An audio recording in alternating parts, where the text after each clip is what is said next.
से सृष्टि सुधरती है। दृष्टि से सृष्टि सुधरती है। कैसे? दृष्टि से सृष्टि सुधरती है। सृष्टि सुधरती है। हाँ जी। तो दो बाप है तो दोनों दृष्टि दे देंगे। सुधारने वाला कौन है? शिव। हद का बाप सुधारने वाला है, जो लौकिक कहा जाता है, भले बेहद का है। यह बेहद का बाप सुधारने वाला है, जो अलौकिक को पारलौकिक कहा जाता है। दो दृष्टि सुधारने वाले हैं, सृष्टि सुधारने वाले हैं, या एक ही सृष्टि दृष्टि सुधारने वाला है? हैं? दो है। दृष्टि से सृष्टि सुधारने वाला एक ही ऊंचते ऊंच बाप है। पतित तन में एवर प्योर बाप आया हुआ है, तो पतित सुधारेगा, एवर प्योर सुधारेगा। आत्माएं दो हैं, एक एवर इम्प्योर और एक एवर प्योर, एक भोगी और एक अभोक्ता। वेदों में ये ऋचा प्रसिद्ध है। सुपर्णा सुयोजा सखाया समानम वृक्षम अभिषस्तु जाते। भक्ति मार्ग के द्वापर से ही ये वेद लिखे गए और उनमें ये बात क्लियर कर दी गई। ये सत्य रूपी वृक्ष पर दो विशेष पक्षी हैं, एक है भोक्ता, भोगी है, और एक है अभोक्ता।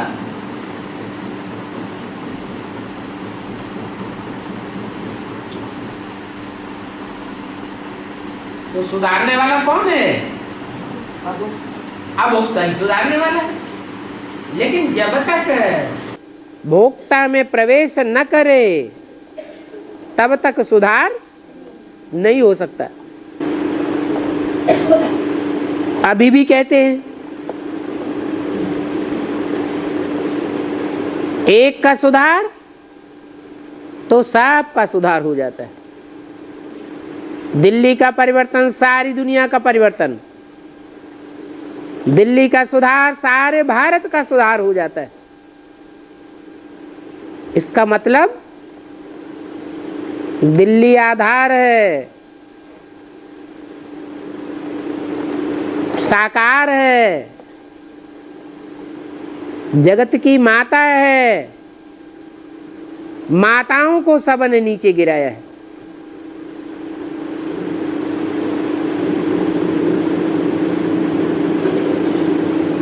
वो पतित को पावन बनाए बगैर किसी का उद्धार नहीं हो सकता। माता को गुरु बनाकर आगे रखना पड़े। तो ऐसे ही वो निराकार आता है इस सृष्टि पर।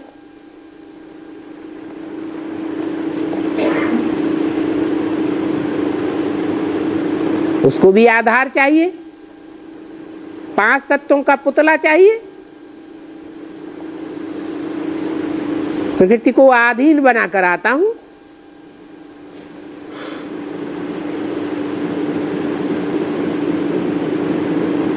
तो उस निराकार के लिए अव्वल नंबर सीता कौन हुई? निराकार शिव अभोक्ता जब इस सृष्टि पर आता है तो पहले पहले सीता का रूप कौन है? तुम सब सीताएं हो। शिव निराकार ज्योति बिंदु ऊपर से आता है तो किसका आधार लेता है?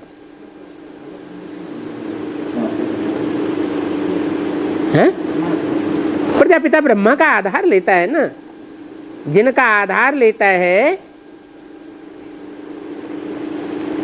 वो दोनों साकार हैं या निराकार हैं? साकार। पतित हैं या पावन हैं? पतित हैं।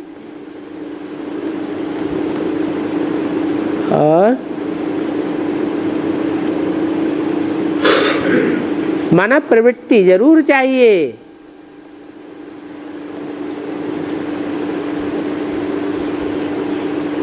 और बाबा शिव बाबा 100 वर्ष के लिए आए हैं, तो 18 में 2018 में एक संवत शुरू होता है, तो 18 बरस रहते हैं ना बाकी। ये कौन सी मुरली में बोला कि शिव बाबा 100 वर्ष के लिए आए हैं? 100 वर्ष का संगम युग है। बाकी शिव बाबा का काम है नई दुनिया की स्थापना, पुरानी दुनिया का विनाश। आग लग के पूरी होगी, फिर बाबा यहाँ क्या करेंगे? और ज्ञानेश्वर में रेड़े का मिक्स बोल रहे तो कैसा है? ज्ञानेश्वर रेड़ा रेड़ा क्या है? रेड़ा रेड़ा है?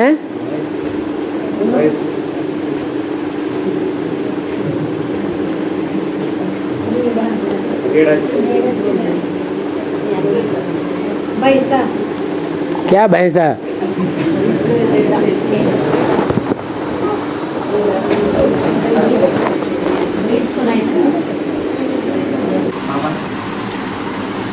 राम शब्द हम बच्चों के लिए तो बहुत प्रिय है।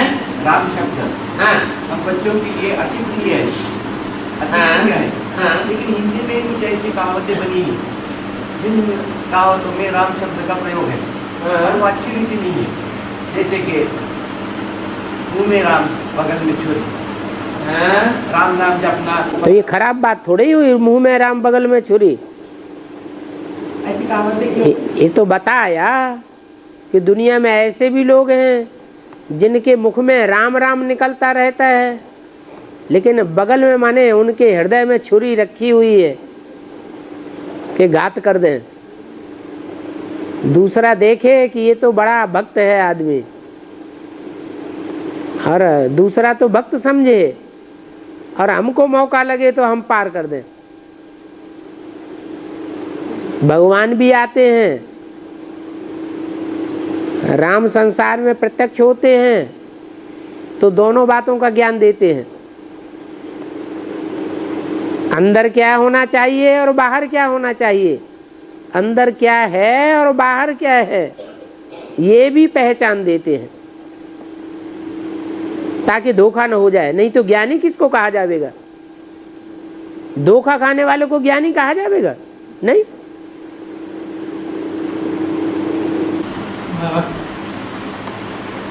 सबसे श्रेष्ठ पहला है स्वराज्य, सबसे श्रेष्ठ संगम युग में पहला है स्वराज्य, जिसके आधार से आप स्वराज्याधिकारी आत्मा अनेक जन्म सत्युग त्रेता तक विश्व राज्याधिकारी बनते हैं। जिसके आधार से स्वराज्य भविष्य में, कृष्ण के आधार से नहीं, भविष्य में स्वराज्य के आधार से संगम युग में स्वराज्य आते हैं ना, संगम में आत्मा का राज्य पाते हैं, स्वराज्य कहेंगे उसको। फिर उसके आधार से भविष्य में आता सत्युग त्रेता में विश्व राज्याधिकार। सत्युग त्रेता भविष्य नहीं बताया, भविष्य तो हमारा यही संगम युग में बन जाएगा। ऐसे नहीं कि सत्युग में ही भविष्य बनेगा, सत्युग से भी ऊंचा भविष्य हमारा स्वर्णिम संगम युग में बन जाएगा। विश्व राज्याधिकारी बनते हैं। हाँ, यहाँ विश्व राज्य अधिकारी बनेंगे, सत्युग में विश्व थोड़ा ही होगा। फिर अव्यक्तवाणी में ऐसे क्यों लिखा है? क्या सत्युग त्रेता में, सत्युग त्रेता तक विश्व राज्याधिकारी बनते हैं। विश्व माने विश्व, विश्व उस हिसाब से कहेंगे कि जो भी 7 नारायण होते हैं वो दूसरे धर्मों के होते हैं, उस हिसाब से कहेंगे। माने सभी धर्मों की आधार मूर्त आत्माएं और बीज रूप आत्माएं सत्युग त्रेता में होती हैं। उन बीज रूप और आधार मूर्त आत्माओं के आधार पर कहा जाएगा विश्व। बाकी 500-700 करोड़ विश्व वहां नहीं होता है, वो तो संगम युग में ही होगा। और अंदर की सुंदरता और बाहर की सुंदरता में क्या फर्क है? मन के अंदर की सुंदरता बाहर की सुंदरता में क्या फर्क? अंदर एक और बाहर दूसरा, ये अच्छी बात है या खराब बात है? हैं? जो अंदर एक और बाहर दूसरा है, ऐसा इस ब्राह्मण परिवार के लिए बहुत खौफनाक और खतरनाक है। बाकी ये जरूरी नहीं है कि हर एक आत्मा अंदर से खौफनाक हो और बाहर से सुंदर हो, जरूरी है क्या? लेकिन अगर कोई है तो बहुत खौफनाक खतरनाक है। इसके लिए भक्ति मार्ग में भी कहा, विषरस भरा कनक घट जैसे, सोने का घड़ा हो और उसके अंदर भरा हुआ है विषय, विषय वासना। देखने में तो बहुत सुंदर दिखाई दे, लेकिन अंदर से विषय वासना वैश्यावृत्ति भरी हुई है, सूपनखा पूतना भरी हुई है, तो सुंदर है या भौड़ी है?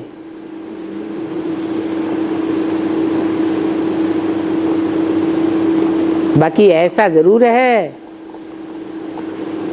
कि संगम युग में कोई बाहर से सुंदर चेहरा लेकर आता है और अंदर से भी हो सकता है सुंदर हो, तो ब्राह्मण परिवार का कल्याण करेगा, कल्याण करेगा, कल्याण ही करेगा।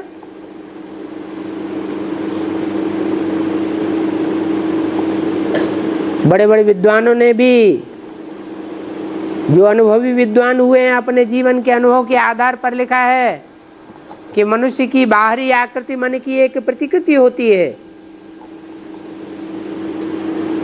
बाहरी चेहरे मोहरे से पढ़ करके ही वो जान लेते हैं इनके अंदर क्या है।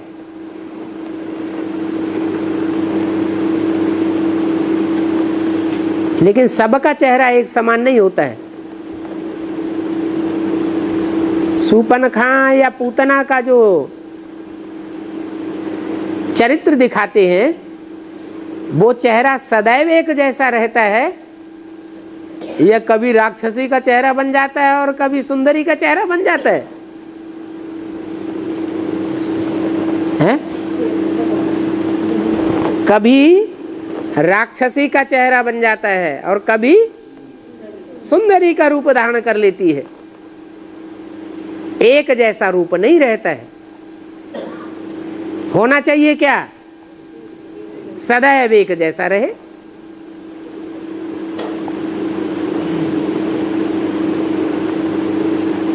और सदा बाप के साथ का सुहाग है, सदा बाप के साथ का सुहाग है, इसीलिए भी तिलक है। सदा बाप के साथ का सुहाग है, सदा सुहाग बाप के साथ अच्छा, बाप के साथ कोई सदा सुहागिन बन करके रहे, सदा ही सौभाग्यशाली बन करके रहे। सुहागिन अर्थात सौभागिन, सौभाग्यशाली बन करके रहे। माने बाप के साथ वफादारी, आज्ञाकारी, फरमान बरदारी में कभी कमी न होने पाए। अगर बाप के साथ पार्ट बजाने वाला सदैव ही आज्ञाकारी, ईमानदार, वफादार, फरमान बरदार बन करके रहेगा, तो सौभाग्यशाली बनेगा या दुर्भाग्यशाली बनेगा? सौभाग्यशाली बनेगा। हाँ, तो ऐसा है, सदा बाप के साथ का सुहाग है, इसीलिए भी तिलक है। तिलक के बारे में देखो, तिलक है ना, सुहाग है, सुहाग। ठीक है, बाप विश्व की बादशाही का तिलक धारण करने वाला है। बेहद का बाप मनुष्य सृष्टि का, जिसमें आत्माओं का बाप प्रवेश करता है, वो सदैव इस सृष्टि पर उच्च पाटधारी है। तो उसके साथ जो रहने वाले होंगे वो भी तो समान स्टेज को धारण करने वाले होंगे ना।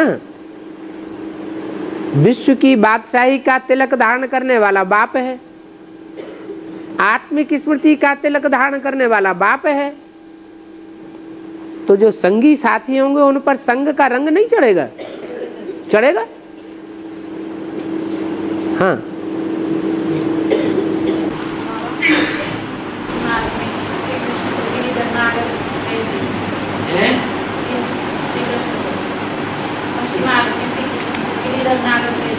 गिरधर नागर। हाँ, एक होता है नगरी, नगर, और एक होता है नागर।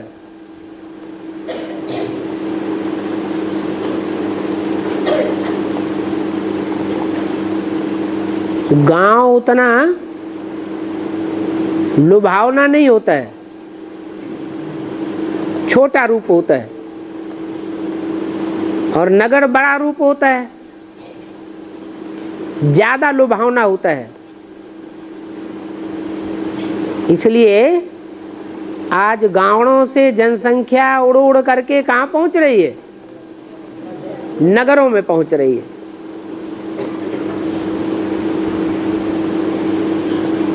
और जैसे ब्रह्मा का पुत्र ब्राह्मण कहा जाता है, ऐसे ही नगर और नागर का संबंध है। ब्रह्मा ऊंचा कार्य करने वाला बनता है या ब्राह्मण ऊंचा कार्य करने वाला बनता है?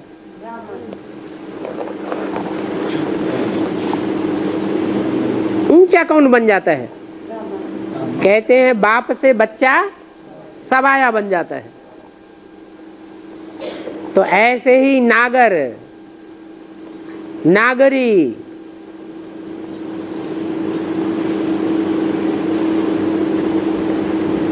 ये शब्द भी है।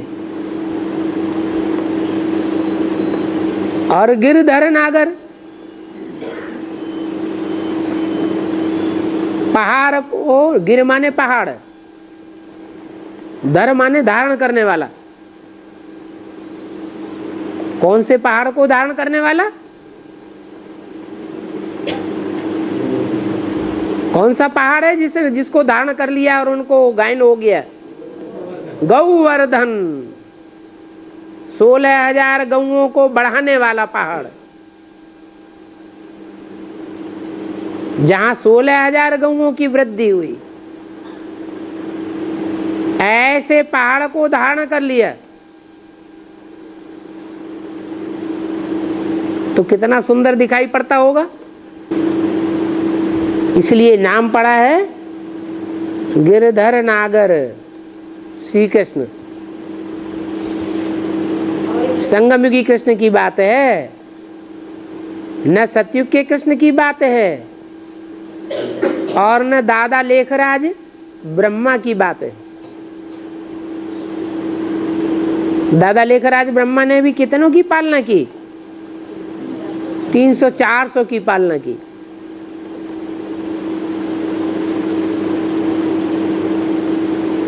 वो कृष्ण का संपूर्ण रूप नहीं है।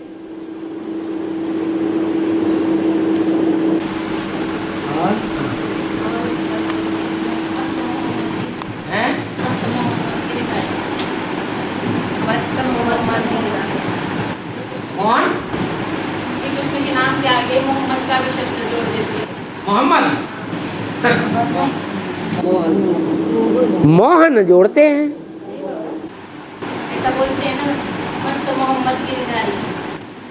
मस्त वो तो आज की भाषा है, शास्त्रों की भाषा नहीं है। मस्त मोहम्मद गिरधारी, ना लोटा ना थारी।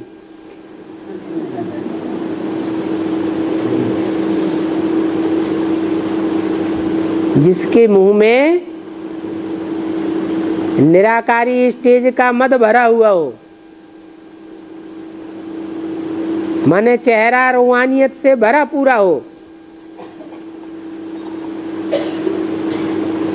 बेगमपुर का बादशाह दिखाई पड़े,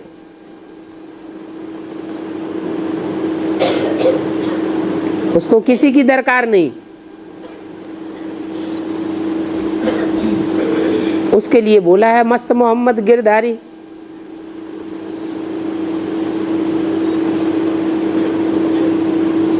भक्ति मार्ग में गिरधर भी कह दिया है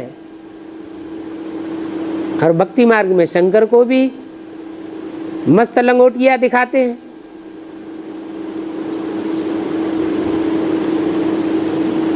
हैं तो दोनों एक ही पात्र।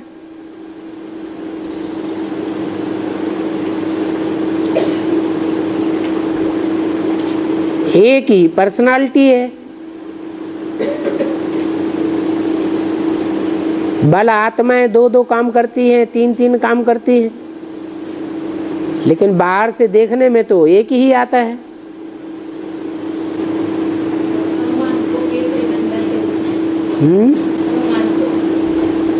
हाँ,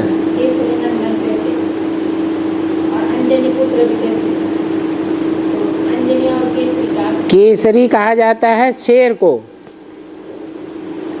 केसरिया रंग का मोड़ा होता है।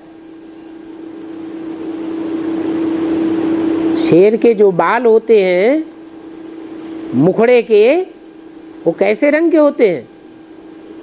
केसरी रंग के। तो केसरी कहा जाता है शेर को, और शेर की औलाद है पवन सुत कहा जाता है। नंदन माने पुत्र। हाँ, अंजनी माँ का नाम था। ज्ञान अंजन लगा हुआ था उसको। किसका पार्ट है? हनुमान का पार्ट किसका है? हैं? हनुमान का पार्ट है ब्रह्मा का। और वो किसके बच्चे हैं? ज्ञानांजन वाली माता कौन सी है? जगदम्बा।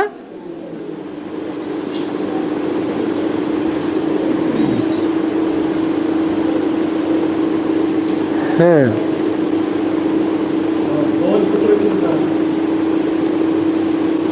क्योंकि वो हवा के रूप में पार्ट बजाता है। जो भी भूत प्रेत आत्माएं होती हैं, हवा होती है, क्या होती है? देवताएं हैं। उन देवताओं में एक देवता का नाम है पवन, पवन देवता।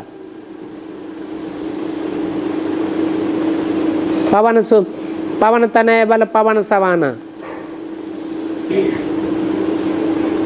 उनका वेग वायु के समान वेगधारी है।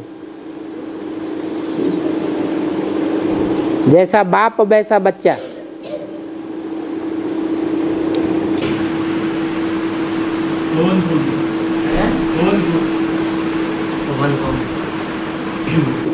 पवन देवता का नाम है। जैसे 5 देवताएं हैं, पृथ्वी, जल, वायु, अग्नि, इनको देवताओं के रूप में दिखाया है। इनमें एक की औलाद हनुमान को दिखाते हैं। उन्हीं का रूप भीम को दिखाते हैं। और एक बाप सच्चा, बाकी सारी दुनिया एक सच्चा सत्य, God is one, God is truth. अंग्रेजों की भी यही मान्यता है कि गॉड एक ही है और गॉड इज ट्रुथ। सत्य ही गॉड है, माने 100% सच्चा सिर्फ एक ही है, और बाकी जो भी हैं वो कुछ न कुछ मिक्स हो जाते हैं। कोई 100% झूठे हो जाते हैं और कोई 0.25% झूठे हो जाते हैं। बाकी 100% सच्चा सिर्फ एक ही है।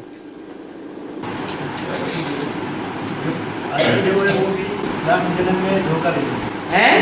एक्चुअली वो भी माया के प्रभाव में आते हैं। बिल्कुल आ जाते हैं माया के प्रभाव में, तब तो धोखा देते हैं। और जो सूर्यवंशी के जो 12 मन के होते हैं, हाँ तो उनमें से जो सूर्यवंशी का बीज है हाँ, और जो दूसरा चंद्रवंशी का बीज है, वो किस कैटेगरी में है? वो तो जो सूर्यवंशियों का बीज है वो तो नास्तिक ही बन जाता है।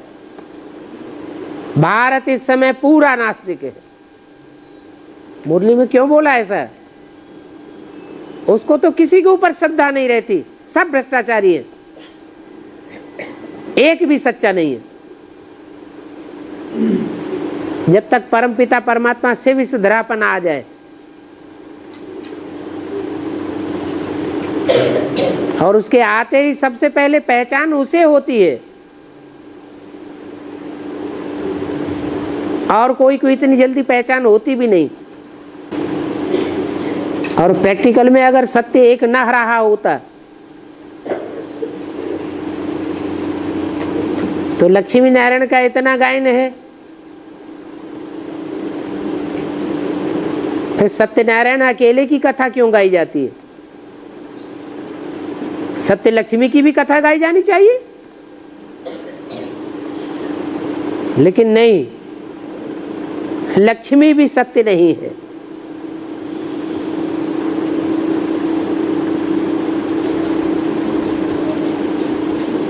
जब तक रूबरू आकर के ईश्वरीय ज्ञान न लेवे, वो भी सच्चाई को स्वीकार नहीं कर पाती।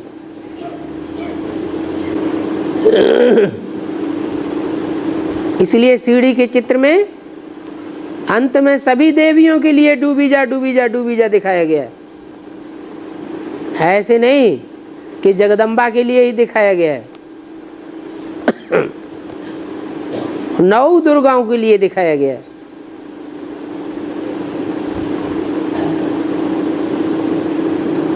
एक सच्चा बाप जब प्रत्यक्ष होता है तो सब झूठे साबित हो जाते हैं।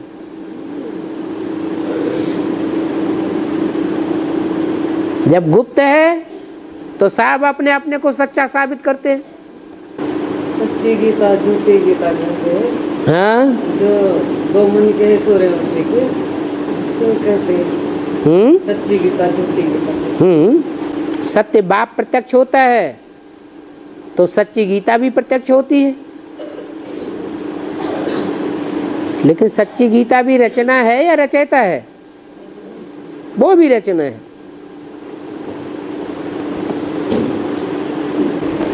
चलो।